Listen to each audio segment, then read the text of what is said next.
Hey there everyone, welcome back to Gamevine, and my name is Dave, and today we are reviewing King of Tokyo Dark. Oh, who turned out the lights?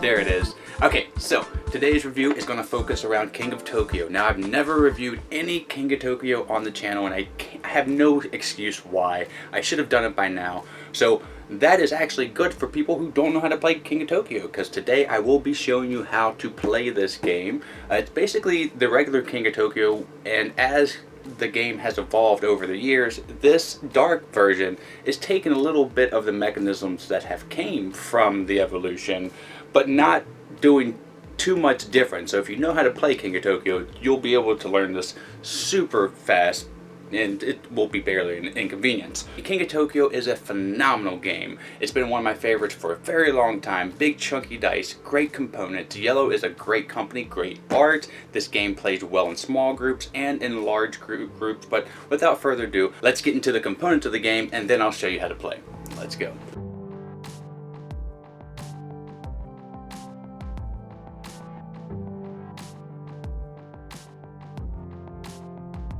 And here are the components for the Dark Edition of King of Tokyo, and they are out of this world. Everyone, the cardboard, the plastic, the map, even the stands, they're just so quality. And this edition is a bit pricier, but I think you get what you pay for. So first we'll go over some of the little characters. These are all going to be a darker kind of image of each one of the ones from the very first. I like how the bunny is in this one. If I had to pick, I think out of these two, because of the way of the colors and the darkness looks with them, probably my two favorites. If I had to pick, I'll go with him actually. Surprise. Oh, and I almost forgot to talk about the upgraded energy tokens. They used to be cubes, and then they upgraded these, and you had to buy them separately, but now they actually come in a Dark Edition. That's so cool. I love it. These are nice. Alright, and then you have these the little boards here, which I've always been fascinated with, little dial kind of games. You have points and the dials down here. I love that, and each one corresponds with each one of those stands. I started getting a list there. So each one corresponds with one of the kaiju stands, because this is a kaiju battle. Now, all the dice here are phenomenal. They have this kind of matte feel, so like sandblasted is what I think it's called, and it is way nicer than the other dice, the predecessor.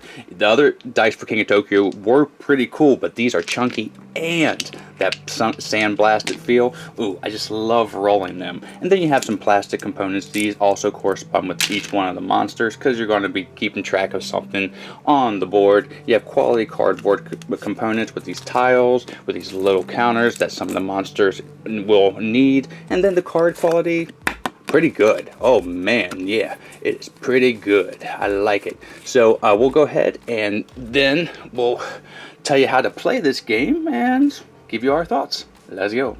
Okay, so in the game of Tokyo, you're trying to get either 20 points or knock out everybody that is playing and be the last one standing. Once you've done one of the two, you win the game. And how you're going to be doing that is rolling these dice in Yahtzee fashion. So you're going to roll them once, keep any dice that you want. You're going to roll them twice, keep any dice that you want, and then roll them one last time. And you can stop at any point if you'd like to do that. And this is what I got here. So in this case, I would have gotten 2 points, I would have gotten 2 hits, and that is hitting either everyone or one person who would be in Tokyo. So to set up the game, you would give everybody one of these boards here. They would put their points all the way down to 0, and then they would put their hit points up to 10 here, and then you would put out a few of these cards, and you are basically ready to go. And the first person will roll the dice, and if he gets a claw at all, he will go into Tokyo, and then the game will have a certain flow. So like I said, you're trying to get to 20 points, and you can do it various ways. You can get points by getting cards. You can get points by rolling the dice. So 3 points here. If you get 3 of the same number, you will get that many points. And if you get another additional number, it only equals 1 more point. So in this case, this was 4, and if you get all 3 threes, you would get 6 points, and that would be the same for 2. So the maximum you can get for 2 5 points. But the change up in this one here is this wickedness scale. So if you get 3 1s, you'll go up 2 times up here, and if you get 3 2s, you'll go up 1 time there. And that's important because you can make your kaiju have special powers, and we'll go over these just for a second so you can see this, because this makes the points like 1 and 2 more interesting, whereas in the past they were not very interesting. But at the start of the game, your turn, you gain 1 heart, and they have a green side too. And then you can, when you smash a monster, if the monster has more victory points than you, steal. Ooh, so they have both sides, and once you get to 3, you can pick from this 3 stack. Once you get to 6, you can pick from the 6 stack, and then this 10 stack are pretty powerful stuff here. So double all of your claws. Eek, that can really knock out somebody, and the game can be decided on knockouts instead of points. So like I said, once a person is in Tokyo, there is only 1 spot in a 4 to 2 player game, and in a 5 to 6 player game, 2 monsters can populate Tokyo. But when you're in Tokyo, when you go in there, you get 1 victory point, and then if you stay in there for a whole turn, you get 2 victory points. So there's benefits to doing that. But if you get if anybody gets claws during that turn, they are striking you, and every time you get struck on the turn, you can decide if you want to leave Tokyo because you have low hearts, and you also, it says no healing in Tokyo, so you can't use hearts. Or you can stay in there, take the blow, and try to get those victory points. And that's essentially it. You're trying to make your kaiju more powerful by getting these powers, get more points by trying to win by victory points, or knock everybody on their butt. There is one different thing that can change the game, and that's these cards. So you can buy these cards with energies. There's one icon I haven't went over. So these are claws that hit people, and these are heart that heal people, and these are energies. So once you get enough energy to pay for the cost up here, you get these cards. Now sometimes they're instant, sometimes they're ongoing. The card will tell you. So this one is during the buy power card step, you may peek at the top card of the deck and buy it or put it back on the deck. So that might be important, but there are some doozies here. So let's look at this one here. When you roll at least 3 1s, you gain 2 extra victory points in addition to the regular effects. So you get some wickedness, you get a whole bunch of points, and these cards basically are powers, and I think these would be considered like robotic upgrades if you want to try to keep the theme going. And there it is a lot of theme. Basically, you're just trying to wallop on monsters, buy powers, and get victory points by rolling these chunky dice. Okay, and just a quick glance at the cards so you can get a taste of the art. I mean, it is very colorful for being such a dark game. I love the purples, I love the greens, because those are the colors of the channel, of course, but every color pops in this. Yellows, oranges, the colors that I don't even like, those are, I mean, this is spectacular in my opinion. I don't think they could have done much better with this art, and it doesn't surprise me too much because yellow always does good in that compartment. And I do want to say these little tokens here, monsters would use these when it corresponds to the cards, so that's when you'll be using those. Most of the time you won't have to worry about them. So that's how you play the game, and I love this game. Let's go ahead and just give you my good opinion right now. Let's go. So that is how you play King of Tokyo, the Dark Edition. And again, thank you so much, Yellow, for your support.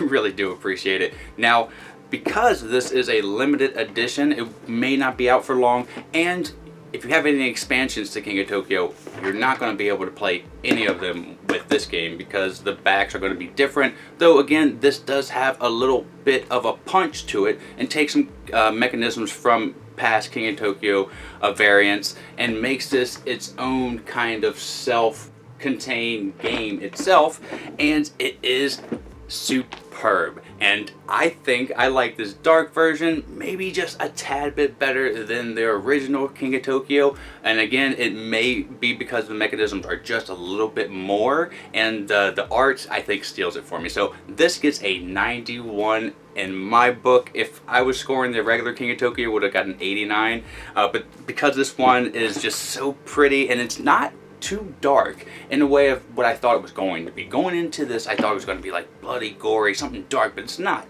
It's just a darker kind of color palette, and it has neon colors there, so it really brightens it up. Where it is so dark, those neon colors pop and boom, hit you right in the eye, and it works so well. And I have yet to see this game ever go bad in any group. Like a smaller group, I like how most of the time when it's a smaller group, I think the game gets won by points, but in a larger group, it gets won by, I think, claws and people hitting each other. Because I've been in a few King of Tokyo tournaments, and mostly when I go to Gen Con, I've never actually won one, but I did get high enough to get the penguin, so that was pretty exciting.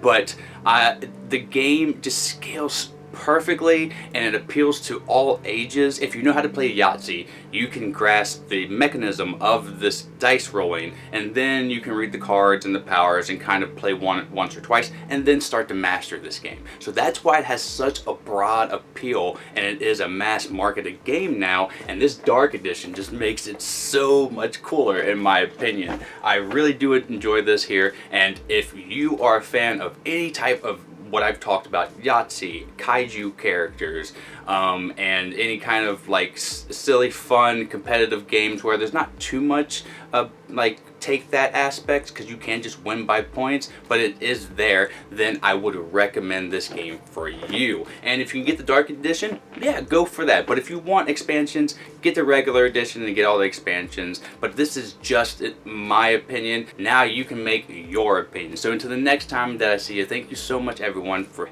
coming by and watching today's video. Thank you, Yellow, for your support. Again, you're awesome, and thank you so much, Fine Nation. You're awesome too. If you liked the video, click that button right there, and if you don't like it, click this button right here and tell me why you don't like it down in the comments below, because then I can try to improve the videos more in the future.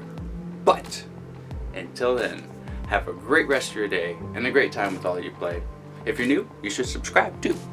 Bye.